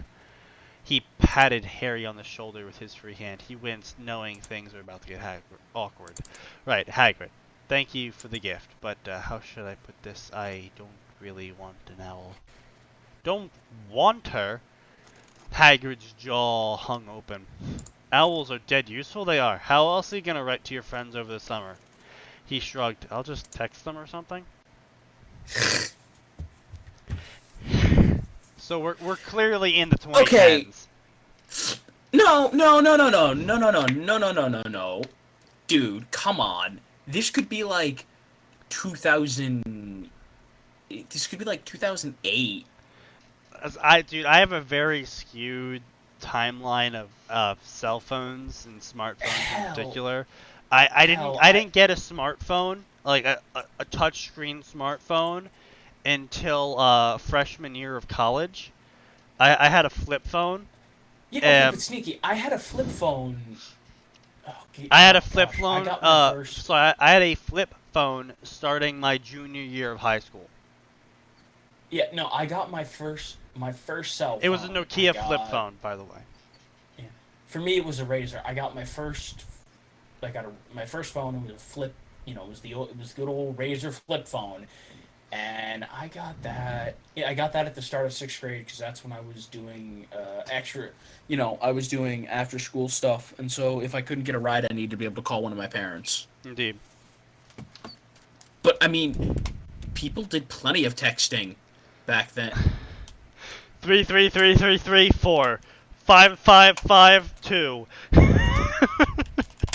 I mean, yeah, but I mean that was what we did though. Oh, like, I know. The texts were just like they were short, and we developed lead speak. Oh, lead speak. Well, not just lead speak, but just text shorthand. Because when I have to press 19 buttons to say hi. Yeah. No, because I was gonna say because to say hi, that alone was like. Well, I mean to say hello. Yeah, well, I mean just to send hi was like 5 button presses. Something like that, yeah. And that's if you just sent hi, no punctuation of any kind. God forbid you want to add a period or an exclamation point or a question mark or not an emoticon because we didn't have emoticons. We had winky faces and frowny faces. We had colon parentheses. Yeah. Harry left Olivant. Oh, right. Sorry, a bird like that would stand out in the suburbs, and Aunt Petunia would never allow it. Not to mention he didn't fancy cleaning its poop every day. Well, is there any other animal you're like instead? Hagrid asked hopefully. Not much. Not really. It really just seems like too much work. Hagrid's face fell, and Harry felt a pang of guilt. He added quickly, if it was something like a mini dragon, I'd No, Harry, no! Oh boy. Ain't that the truth? Been petitioning the ministry to let me breed dragons for years, but they haven't budged yet. Let me return this beauty to the Emporium then, if you're sure. I'm sure, he confirmed. Think of it this way. At least Hedwig won't die in 8 books. I know, right? I like how he is breaking the conventions. Harry gets a different one because he grew up differently. He doesn't want the owl because he grew up differently. It's a different time period. He sees no I was going to say the author is correctly applying the use of the butterfly effect, not just to big things, but to little things. Big things being him getting a different wand, because as we've clearly seen, these are the Dursleys slightly more to the left on the sliding scale of nice.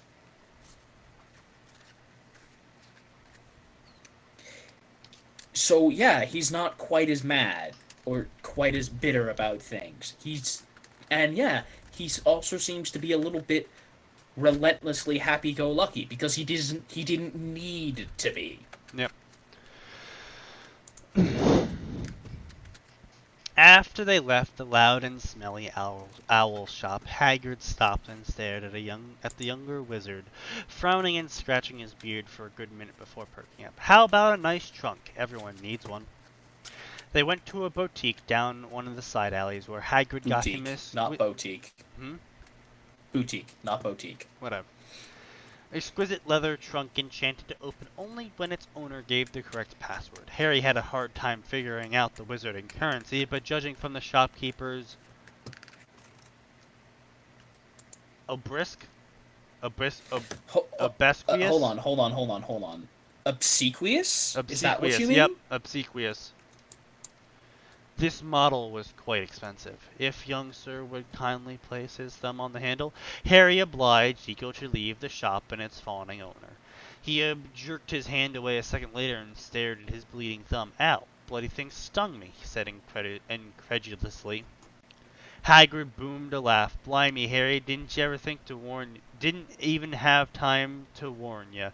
Don't suppose the lad could get another try.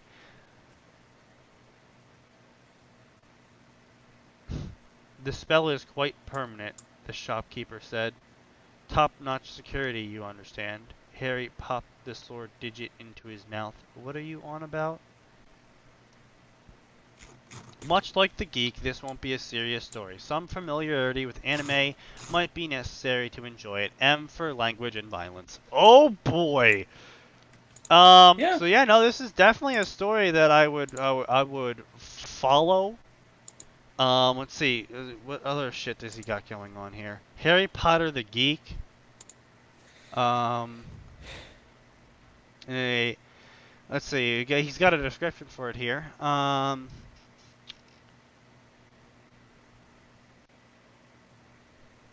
Essentially an attempt to cram as many memes into a story as possible. Oh boy.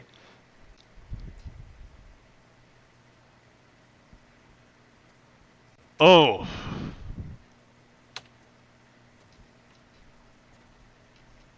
I think we have to read that one later too. But for now, yeah, no, we need another piece of trash. On, yeah. This wasn't trash, so it gets the not trash award. Just imagine a trash can that's golden.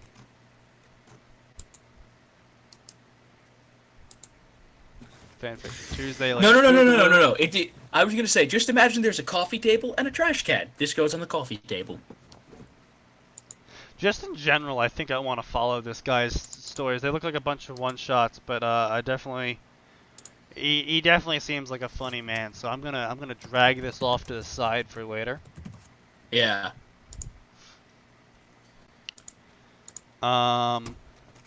See, reopen, close tab, backspace. All right. So, I'm going to go into the recommendation fic, even though it's kind of defeated because we already had a pretty fucking good one today. Yeah.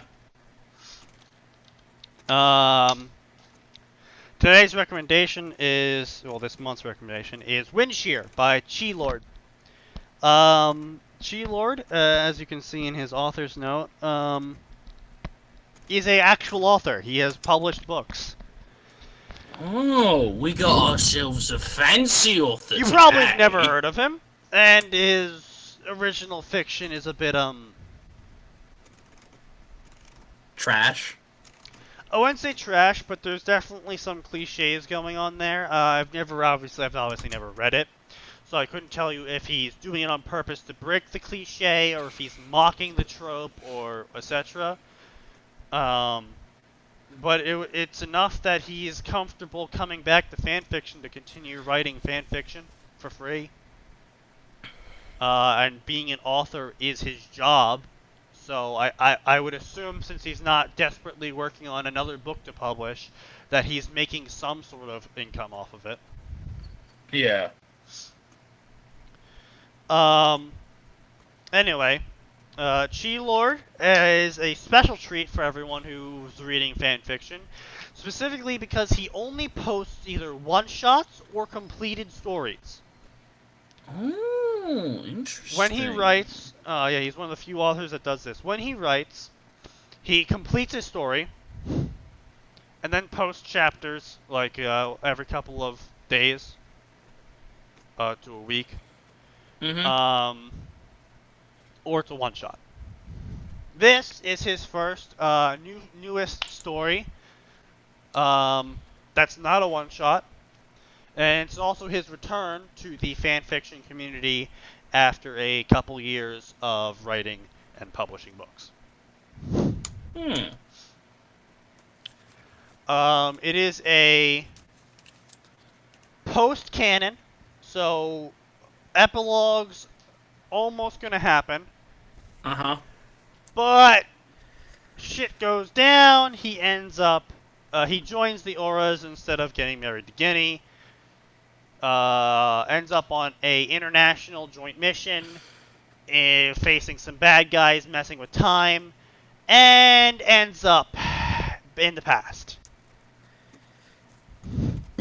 At the I start know of you. the first Voldemort War. Just Hmm. as it is about to start kicking off. And so we got a 25-ish Harry, who's been through a war, who's also been on some fucking insane ass missions where people died as a special forces wizard. Yeah. Tell you what, just post the story and we'll see where it It goes. is. I'm not gonna read it out loud. It's decent. It's like 9K words. Yeah, no. That's why I'm just describing it. Because it's my recommendation. It's obviously a good story. Um, I mean, I don't want to toot my own horn, but I don't read trash as an enjoyment. I read it. I'm sure some people in here will disagree with that, but still. Fuck you. Um, but yeah, anyway, so it takes a turn for the unusual. It's I guess it's starting to explore some of the stuff of that most of these travel back in time fics do, but it's taking a more serious look at it and less cracky look at it. So it's a Hmm. competent Harry, it's a war-weary Harry, but he's not going to put up with this shit again. Yeah. He doesn't care about changing the future. He's just like, no, you know what? Fuck this, fuck you, fuck everyone. I'm just going to kill you. So, none of that, oh, I've traveled back in time, but I can't use all of my future knowledge, otherwise I'll A, lose all my future knowledge usefulness, or B, change the future. Indeed. So, none of the paradox shit. Got some nice twists and turns in here from him. And like I said previously, the update rate on it was first published the 31st. It updated 9 hours ago, so that's like a 2-day time, like less than 48 hours time difference between when this story was posted and when the new chapter was posted. We'll see if Hmm. that's how the whole story is going to be updated at the rate of. Probably, considering, like I said previously, this is a completed story, as the only post-completed stories are one-shots. But that's my recommendation for the month. Check out the guy. He's written some interesting stories for not just Harry Potter, but also Naruto and other such popular sections.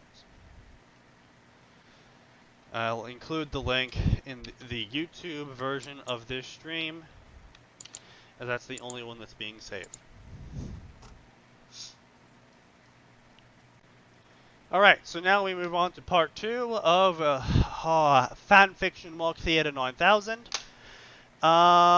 Which means we can either take a look at the whisper we received, the document that we received from the person, pen name Chayton Cross. Which looks to be quite a significant length. I was gonna say we don't have a ton of time left. In fact, we're darn near out of time. Yeah, no, it looks to be of significant length. It looks to be grammatically correct. Likely, likely some small spelling and grammatical errors due to being a first draft, as it says on the front cover.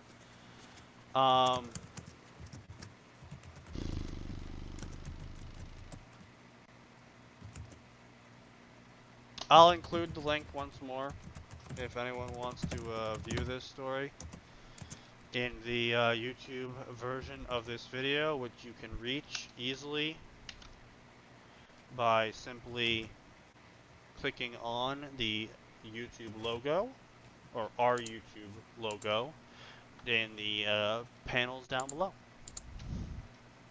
As it is a normal fiction and not a fan fiction, and we don't have that much time left either. We won't exactly be covering it, but take a look at it, check it out, give the guy some views, leave a comment.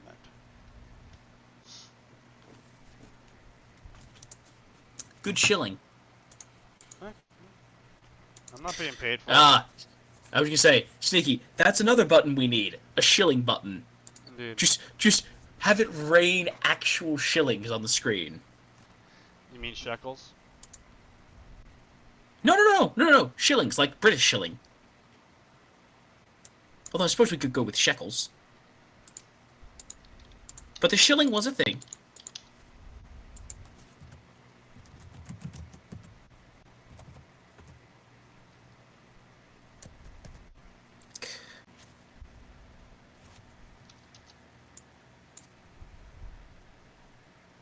So it was. I typed British SC and I got British School of Chicago. How have I lived in Chicago this long and not known this is a thing? Excuse me. I need to go see what this is. It's equivalent to the US $quarter. Interesting. Anyway, carry on. The more you know. And now you know, and knowing is half the battle. G.I. Joe! But don't take my word for it. What? Yes, do take my word for it. I know everything.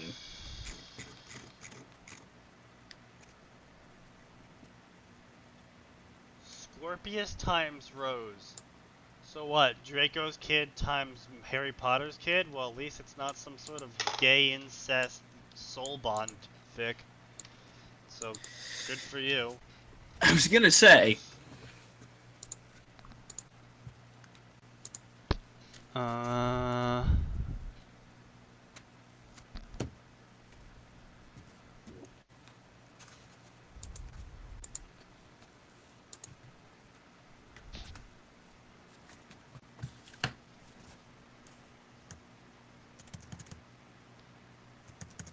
Beauty and the Beast AU. Hermione times Draco. Why does that exist?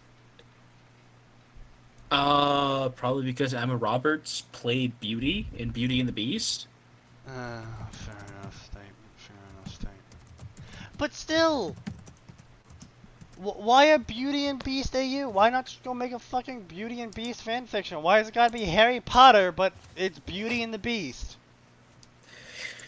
I don't know, man. And Hermione fucks Draco. I mean, I guess we can count our blessings. It's not a Harry fucks Draco. But that's like saying, "Oh, good, it's only a gut wound. I could have been shot in the dick instead." I mean, It's an improvement, yeah, but the real improvement is not having been shot in the first place. I was gonna say, I would say it's more like getting shot in the leg as opposed to the stomach. Like, the leg wound is not, likely speaking, ultimately fatal. Is it annoying? Probably.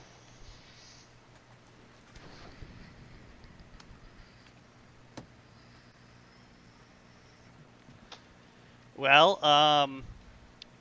we could go with another time travel fic called Fixed Points. Eh. What else we got? Obviously trash fic called It's Us Alive. After Harry has defeated Voldemort, a prophecy was made stating that the light side will be back, yo. Yet another generation of love story. How will Harry You know what? deal with his We've parents? got like 10 minutes. Let's take the obvious trash. We'll pick the low-hanging fruit. Unless you really don't want to. Let's go. Like I'm saying, we got 10 minutes left. We'll take the obvious low-hanging fruit. It is significantly low hanging.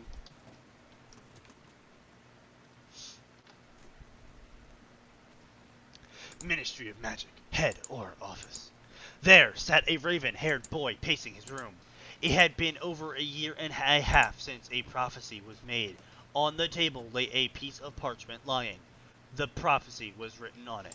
A tribute to the chosen. Okay, hold on. Let's. Wait. Again, nothing actually wrong grammar-wise apart from every single line. A tribute to the chosen one. The light returned from the First and Second War.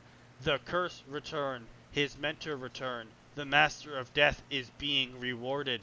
The Golden Trio is being rewarded. All memories are being relived. On the table there lay a few other things out which I was gonna say, alright, so Sneaky. Stated. Ooh, wow, this is the author joined June 1st. Oh boy. Of this year. So this is obvious bait trash. No, I don't know. It also says they're from Indonesia. Oh god, so it might not be bait trash. And they have a favorited story, so I mean they joined a literal day ago. They have a favorited story and they have one they've published, so this might not be bait. Why did you have to break my delusion? Because I'm a fan of truth. Knock, said America. Knock, knock. I heard you didn't have freedom. No, we have plenty of freedom. I heard you don't have enough freedom. And thus Japan entered a period of economic... Knock, said America. We have done. Japan decided to close all of its borders. Open up. Yeah, not our finest moment. We essentially big bad wolfed our way into Japan. Little pig, let me in. No, then I'll huff and I'll puff and I'll point all my big scary guns at your ports. And fucking... We did, though! We blew up their ports! I mean, it took a couple of years. No, who am I kidding? We did it right away. No, they said no, get the fuck out, so we just fucking open fired across their coastal cities. You know, that's really not funny. It's hilarious, because then we come back and nuke them later.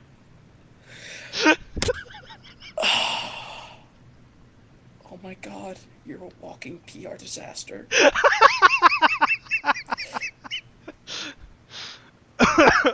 Someday we'll be successful, and on that day, I'm just going to tell everyone you're mute. Just cut my throat. He's mute. It's okay. No, I'll just take your tongue.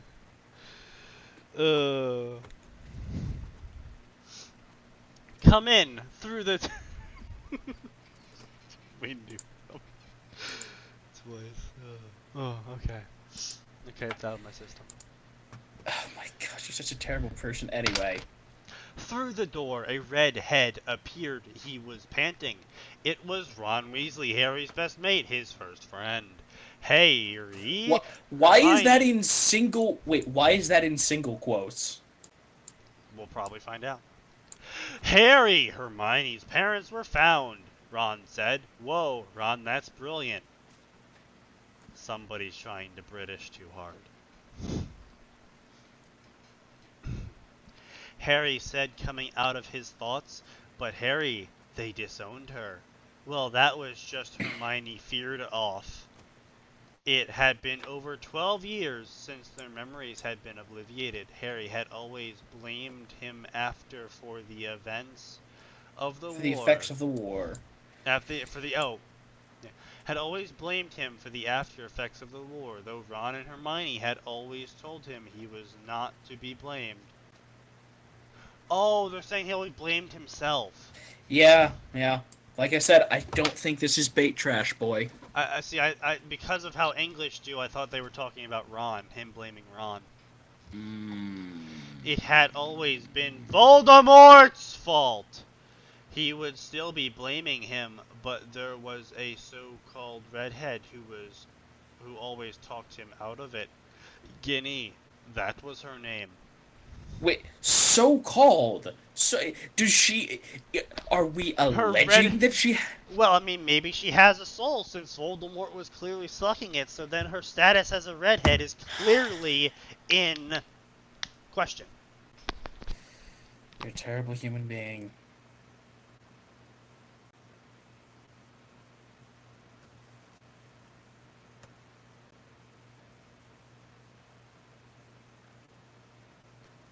You act like that punchline was going to go any differently. No, I don't. I just need to reiterate that you're a terrible person. That's all. Oh, okay.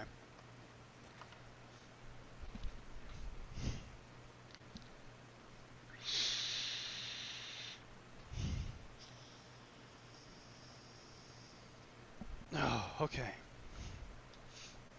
All this talking has agitated my nostrils. Okay, not sure why I needed to know that you had the agitated nostrils. The hostile nostrils. What?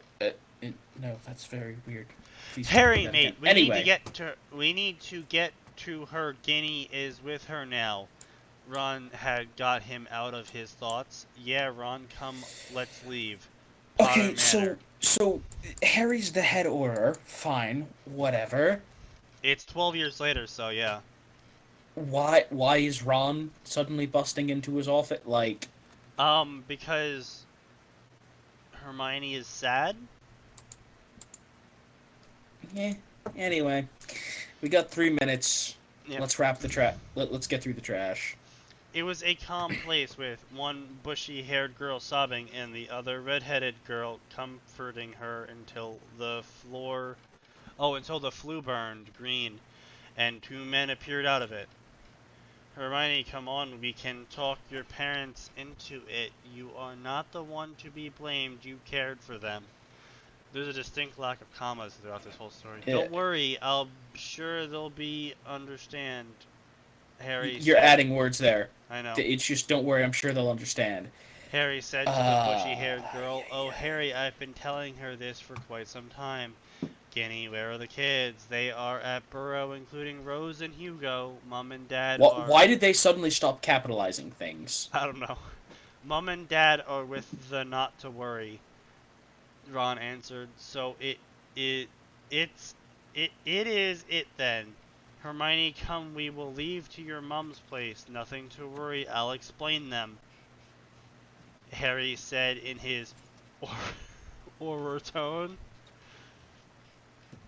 No, Harry, please, I can't take it anymore. Hermione said, speaking for the first time as she pulled out a gun.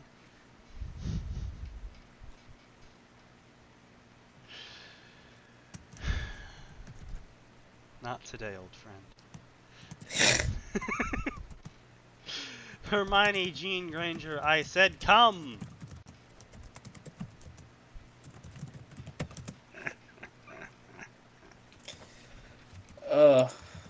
You okay Ron, there, boy? Summon the night bus, Harry said in very What? stern No, voice. no, don't summon that. Which meant Don't no summon that. talking him out of it. Just summons it right in the room, crashes through the wall. You know, Wham! that's actually a fair point.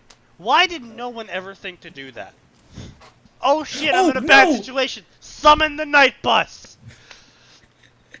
I'm sorry. I could just imagine the series climax. Voldemort's right there. Harry summons the night boss. Wham! What are you gonna do, child? You can't stop me, but I can do this! Ah! What was that What? supposed to do? What did you- Wham! Boom! Yay! He's dead! It's a pipe bomb!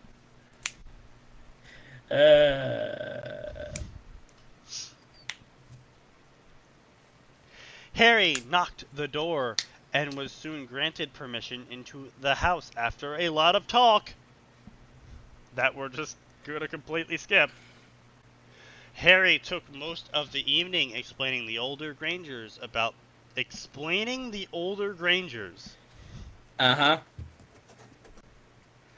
Except the Horcruxes part, of which he was very sure they wouldn't understand. I mean, if you just said phylactery, I'm pretty sure they would. And even leaving that aside, you're explaining a magic war, but you're leaving out, like... We're just gonna drop all the magic on them, but we're gonna leave out the fact that the big bad was immortal.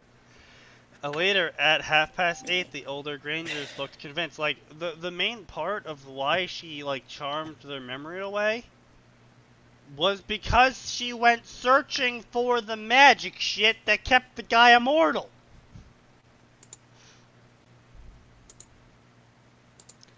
They couldn't give away her position if they didn't remember her, was her logic at the time. Sound logic, but still. Ice cold, yo. Ice cold. The Grangers had a very emotional reunion. So he just was like, hey, there's a war. They're like, oh, you're right, there was war. Hermione, daughter, we don't remember. You are our daughter once more. Like, either they still don't remember, and they're just taking it on this stranger's word that they've had a daughter, or alternately, they do remember, and they're not mad she destroyed their memories for 12 years. Indeed. Alright, well, that is the end of that. Thank you for joining us. Whew. To this I want to point out the author makes no indication that they've started an author's note. They just start the author's note. Yep. Thank you for joining us to this point of Fanfiction Mock Theater 9000. Copyright pending. What? No, it's not. Don't be ridiculous. The lawsuit. Copyright lawsuit pending. Yes, that's probably true. Well, we'll see you next Tuesday and Friday at the normal time of 7 p.m. Eastern for more trash fanfiction, more fanfiction previously covered, and probably a shit ton of useless arguments and completely off-topic rants. Good night, everybody.